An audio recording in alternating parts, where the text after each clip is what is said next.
تبلیغی جماعت اتنی کامیاب کیوں ہے؟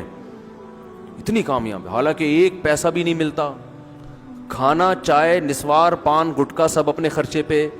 جب آپ ایک سال جنگلوں میں پیدل لگا کے آؤ گے تو کوئی ایئرپورٹ پہ پھول لے کے کھڑا ہوا نہیں ہوتا ہے بھائی. نہ دفتر میں کوئی انکریمنٹ لگ جاتا ہے، نہ گورنمنٹ کی طرف سے کہ ماشاء اللہ چونکہ ان کے کوئی سرٹیفکیٹ بھی نہیں ملتا. آپ بتاؤ میں سال لگا کر آئے ہوں، وہ اگلا کیا ثبوت ہے؟ کہ ثبوت تو کچھ بھی نہیں ہے. مدنی مسجد فون بھی کرو گے شاید وہ بھی کہہ لیں ہم تو جانتے ہیں اس بندے کو ہے کون. کچھ بھی نہیں مل رہا ہوتا، پھر بھی اتنی کامیاب کیوں ہے؟ پھیلتا ہے، جو کام پھیل رہا ہے. وجہ کیا ہے؟ کہ جب یہ دعوت دینے کے لیے جاتے ہیں تو اپنے آپ کو چھوٹا بنا کے، یہ نہیں کہ ہم تیرے کو سکھانے آئے ہیں، تجھے کچھ پتا وتا ہے نہیں بھائی، ہم سیکھنے آئے ہیں، آؤ مسجد میں بیٹھ کے مذاکرہ ہو، ہم بھی سیکھیں گے آپ بھی سیکھیں گے، ہم نے تو خود کلمہ پڑھا ہے تو ہم سیکھنے والے. تو یہ جو سیکھتے اور بھائی اور عزت اور کوئی یار کیا کیا باتیں آتی ہیں دماغ میں کھوپڑی میں. ابھی میں ایک واقعہ سنایا نا، جس نے مجھے سنایا تو بس میں آنکھوں سے ضبط نہیں کر پا رہا تھا. حضرت مولانا طاری جمیل صاحب کا واقعہ ہے. ایک شخص آیا مجھ سے ملنے کے لیے، خواجہ سرا ہے. میں تو پہلی دفعہ زندگی میں کوئی خواجہ سرا مجھ سے ملا. میں سمجھا کہ پراپر آدمی، اتنی بڑی اس کی داڑھی اور رنگ ماشاءاللہ بڑی مردانہ وجہ. لیکن جب بات چیت کا انداز ہوتا ہے تھوڑا سا، وہ ایٹیٹیوڈ سے اندازہ ہو گیا کہ یہ مکمل مرد نہیں ہے. تو اس نے مجھے خود بتا دیا میں خواجہ سرا ہوں. میں نے کہا بھائی ہم سے ملنے کے لیے کیسے آیا آپ، اتنی بڑی داڑھی آپ کی. اس نے اپنا جو واقعہ سنایا نا، میں 3 دفعہ وہ واقعہ سناتے ہوئے رویا ہوں. اور جب وہ سنا رہا تھا اس وقت میرے آنکھوں سے آنسو نکل رہے تھے. اس نے یہ ابھی بھی میرا بیان سنتا ہے. اس نے واقعہ سنایا کہ میں جب پیدا ہوا تھا نا تو میں خواجہ سرا تھا. گھر میں ایسا بچہ پیدا ہو جائے والدین کی طرف سے عزت نہیں ملتی. جب 10-12 سال کا ہوا تو نہ بھائی مجھے عزت دے رہا ہے اور نہ میرا والد مجھے عزت دے رہا ہے. میں بھائی کے ساتھ کہتا ہوں مجھے باہر لے کے جاؤ تو وہ کہتے ہیں لوگ میرا مذاق اڑائیں گے تمہیں دیکھ کے. ظاہر ہے اس کی حرکتیں تھوڑی زنانہ لڑکیوں والی حرکتیں ہوتی ہیں. اور والد بھی کہیں محفلوں میں نہیں لے کے جا رہے، ایک مذاق اڑایا جاتا ہے. کہنے ایک دفعہ میں کہیں گزر رہا تھا تو یہ جو ہوتے ہیں نا خواجہ سراؤں کی پوری ایک جماعت تھی، انہوں نے مجھے پہچان لیا، دیکھا اتنا اچھا. اس وقت نہ اس کی داڑھی اور یعنی اس میں خواتین والی ہی علامتیں تھیں زیادہ. تو انہوں نے مجھے کہہ رہے اتنی عزت دی، کھانا کھلایا اور اپنے گرو کے پاس لے کر گئے. اور گرو نے کہا کہ تم ہمارے ایجنٹ بن جاؤ، ہم تمہیں پھر ڈانس ماس کروائیں گے، آدھے تمہارے آدھے ہمارے، جو بھی اس کا سیٹ. کہہ رہے مجھے پہلی دفعہ کہیں عزت ملی. تو لیکن میرے ابا کو پتہ چل گیا تو ابا نے لا کے طبیعت سے کوٹ دیا، ٹھیک ہے نا، کہ دوبارہ ان میں نہیں بیٹھنا. ٹھیک ہے ہم نے توبہ کر لی بھائی، یہ برے لوگ ہیں، ڈانس ماس اچھی چیز نہیں ہے، ٹھیک ہے. تو اب کیا ہوا، کہتے ہیں کہ پھر جو ہے نا کچھ دنوں میں کہیں کسی سے جھگڑا میرا ہوا کسی بات پہ، تو اس نے انتقام لینے کے لیے شکایت لگا دی ابا کو کہ یہ دوبارہ ان کے پاس گیا. حالانکہ وہ جھوٹی شکایت تھی.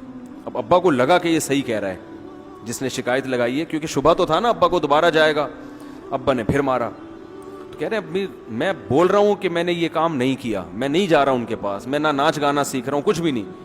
لیکن ابا نے اس کی باتوں میں آ کے انکوائری نہیں کی ہوگی پوری، وہ سمجھے ہوں گے کہ بھئی ایسا ہی ہے. تو ابا نے پھر کٹائی لگائی. تو اس کے دل میں منفی جذبات پیدا ہو گئے اور یہ گھر سے بھاگ گیا کہ بھئی مجھے ویسے تو عزت نہ یہاں مل رہی ہے اور میں اب ذلت برداشت بھی کر رہا ہوں تو بھی.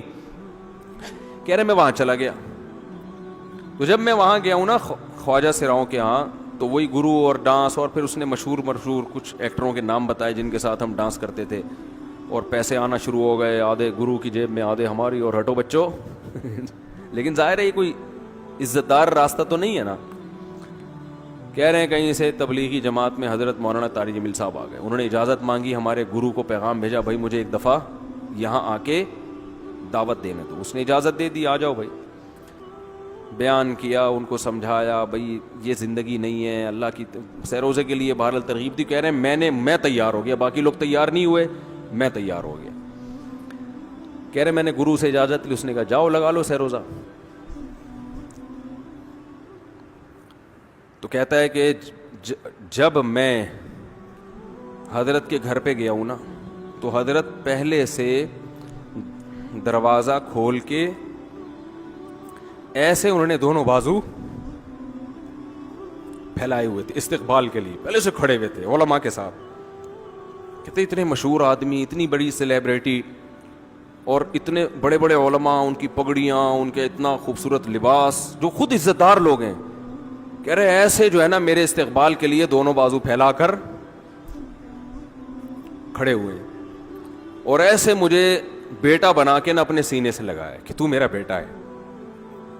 کہہ رہے خدا کی قسم مجھے زندگی میں پہلی مرتبہ کسی سے پہلی مرتبہ ایسی عزت ملی مجھے کسی سے, اور اس عزت دینے میں مولانا کا کوئی مفاد,